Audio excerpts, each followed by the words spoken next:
if there were any concerns about a potential Carlton slide down the ladder, they were all answered on Thursday night. What a win for the Blues. Getting started on overall analysis for this game, it's just one of those games. I just had a feeling about it, I just had a feeling that this was going to end up swinging Carlton's way. Like, Port Adelaide were favourites because the game was at Adelaide Oval and probably were deserving favourites overall, but just throughout the whole betting process during the week, I just had a weird feeling about Carlton, and it's probably about more something I'll get into later in the video as to why I felt so strong that Carlton were going to win this game. But yeah, that's what I felt. God, I'm just pointing it out right now. My hair is shit at the moment. God. Anyway, on to the opening quarter of the game. It was pretty even all around. I thought that both teams were pretty even throughout the first half in terms of midfield impact, in terms of forward v defense, and vice versa. And I thought that neither team got a real strong kick at it. Like, it was weird. Like, at halftime, Port Adelaide were leading by 2 goals.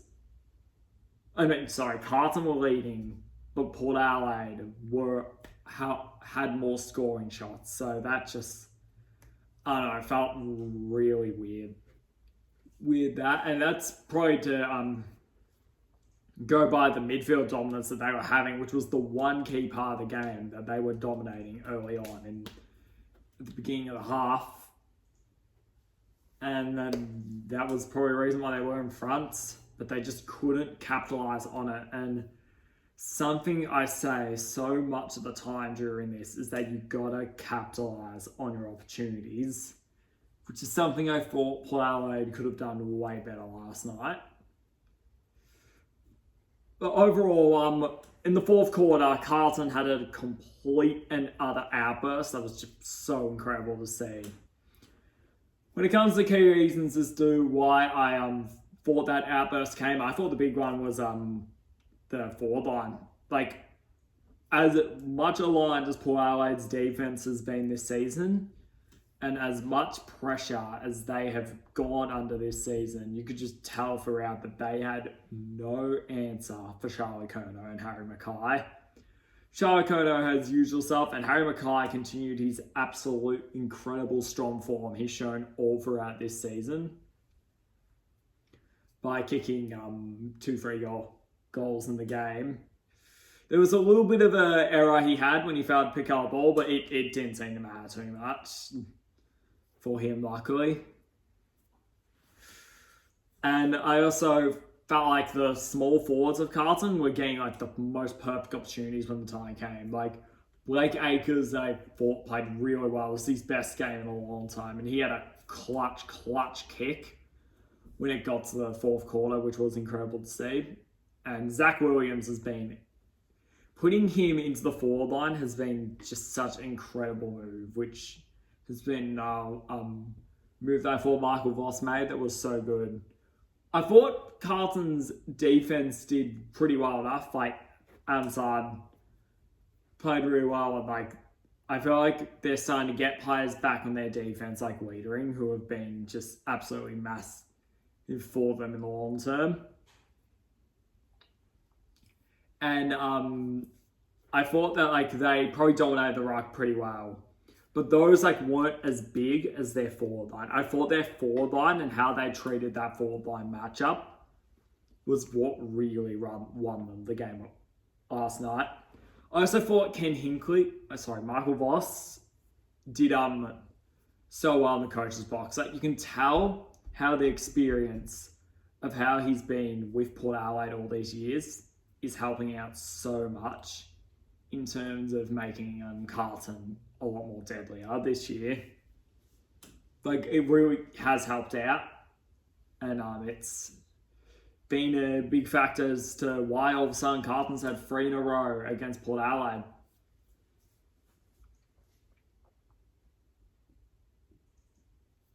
Now to overall talk about the power. There was a similar opportunity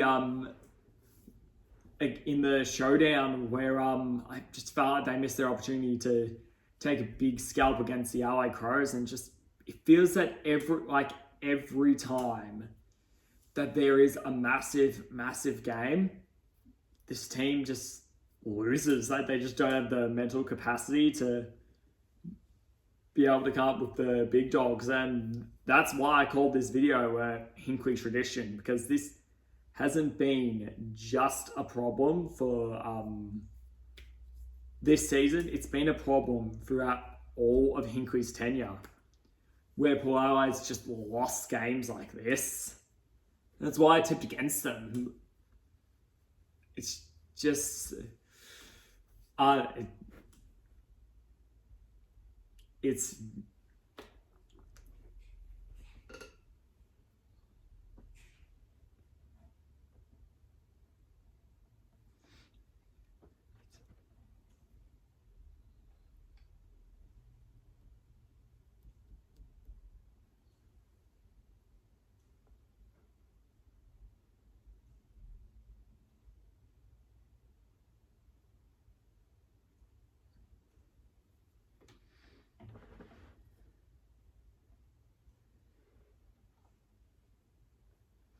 It's just rough to see, and just it feels like every time they have a game like this against a big club, like for example when they were playing Carlton at the MCG, big club in front of a big crowd, they just lost.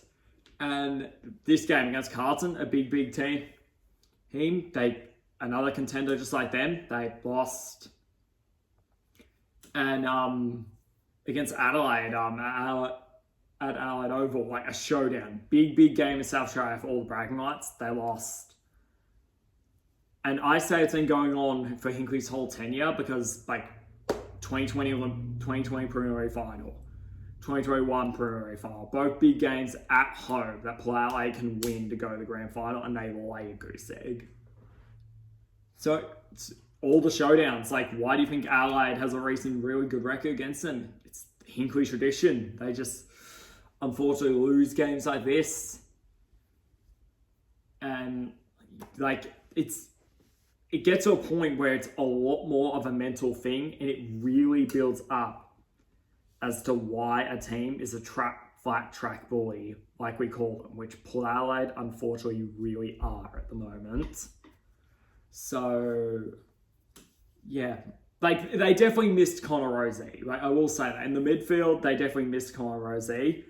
And their other two midfielders, and Zach Bars and Jason Horne-Francis, definitely did the best they could to try and get out of the gap that they were building. But ultimately, just couldn't stand up to the big boys once again.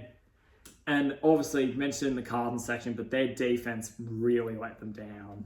Like, it felt like the reason they recruited Asava Aguilera and Brandon Zerfacture was so that Aliria could play a lot more like open and a lot more one-on-one, when that just has not been the case all year, unfortunately. In terms of that, and I feel like more teams are using it to like play like Asava Aguilera and then one-on-one, which I think like has hurt Port Adelaide. Now we're back to thinking they have defensive issues, which obviously is why they went out straight sets last year.